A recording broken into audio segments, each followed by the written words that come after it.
वळूयात पुढच्या बातमीकडे। ठाकरेंकडून मुलीला तिकीट नाकारल्यानं दगडू सकपाळ हे नाराज झालेत। म्हातारा झाल्यावर माणसाची गरज संपते अशी खंतही सकपाळ यांनी बोलून दाखवली आहे। मुलीला नगरसेवक पदाची उमेदवारी न दिल्याची खंत त्यांनी व्यक्त केली आहे। खंत व्यक्त करतानाच दगडू सकपाळ हे भावुकही झाले होते। तर ठाकरेंकडून मुलीला तिकीट नाकारल्यानं दगडू सकपाळ नाराज असल्याचं आता या ठिकाणी समोर येत आहे। मी 15 वर्षांमध्ये काहीही मागितलं नव्हतं असंही यावेळी दगडू सकपाळ म्हणाले। शिवसेनेने मला फार मोठं केलं, फार मोठं केलं, म्हणजे त्याबद्दल वाद नाही। मी 15 वर्षात काय मागितलं नव्हतं। मी आमदारकी सोडली 2 टर्म करून आणि 15 वर्षात काय मागितलं नव्हतं, पण पक्षाचं येणारं प्रत्येक काम मी बघत होतो, करत होतो। असं म्हणलं होतं मला एक फोन केला असता आणि सांगितलं असतं की मी तुझ्याबरोबर आहे दगडू, नाही मी तिकीट देऊ शकलो तरी मला खूप झालं असतं। पण ते करण्याची त्यांनी ही दाखवली नाही। त्यामुळे मी पूर्व इतिहास सगळा माझ्यासमोर आला, मला थोडं मी नाराज झाले। खरं आहे, त्यात काही नवीन नाही, त्याचं लपणारे नाही। पण एक फोन करून जर सांगितलं असतं की दगडूला मला तिकीट ह्या वेळेला रेशमाला देणं शक्य होत नाही, तर मी या आपण बसून दोघंजण बोलू तरी चाललं असतं। काही गेलं नाही, म्हणजे माझी गरज संपलेली आहे। आमच्याकडे पद्धत आहे ती, म्हातारा माणूस झाला की त्याची गरज संपते, पक्षाची गरज संपते, म्हातारा माणूस काय करणार असं आहे ते।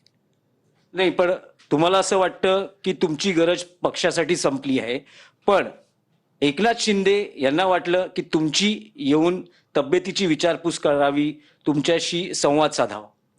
आता हा प्रत्येकाच्या मनाचा प्रश्न आहे ना। जर समजा कुठे कुठल्या तरी पक्षात मी बरोबर मला जर इज्जत मिळणार असेल तर मी का बोलू नये, आणि तो तर माझा नातेवाईक आहे। म्हणजे आमच्या दोघांच्या बंगल्यांमध्ये 3 किलोमीटरचा फरक आहे फक्त। पण त्यांना वाटलं की नाही दादांना बघायला जायचं, मी जरा घरातनं बाहेर नाही काढू शकत। महाराष्ट्राचा उपमुख्यमंत्री, आपण काय म्हणतो त्याला तो भाग वेगळा, आज आहे ना उपमुख्यमंत्री। दगडू दादा, तुम्ही एखाद्याला मोठा करता, डोक्यावर घेता आणि फाटकन टाकून देता, हा स्वभाव पक्ष चालवणाऱ्या पक्षप्रमुखाकडं असताच कामाचा नाही, असं माझं प्रामाणिक मत आहे। ह्या पक्षासाठी खूप कष्ट केलेत मी।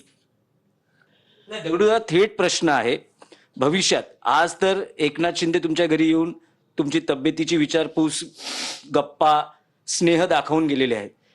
नाराज दगडूदादा सकपाळ हे भविष्यात एकनाथ शिंदे यांच्या पक्षात नेते, ज्येष्ठ शिवसैनिक म्हणून आम्हाला बघायला मिळू शकतात का? आज नाही बोलू शकत मी ते आज बोलू शकत नाही।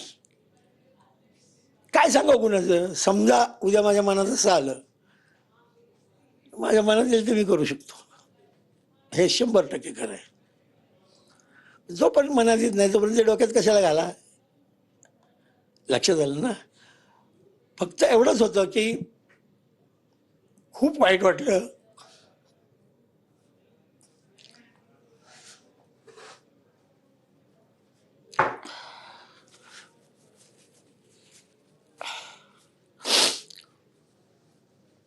बोला। दगडू दादा, तुमच्या भावना दिसत आहेत, अगदी भावनिक झालेला आहात।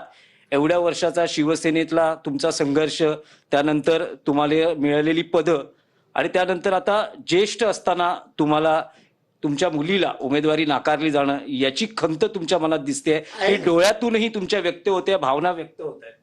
बघा, माझी मुलगी म्हणून नव्हे, कुणाचीही मुलगी असती तर तिचा बाप असाच रडला असता की माझी चूक नसताना मला शासन का। ठाकरे फॅमिलीला आम्हाला फार मोठं केलं, मातोश्री आमचं मंदिर आहे, मी त्यांच्यावर टीका नाही करणार।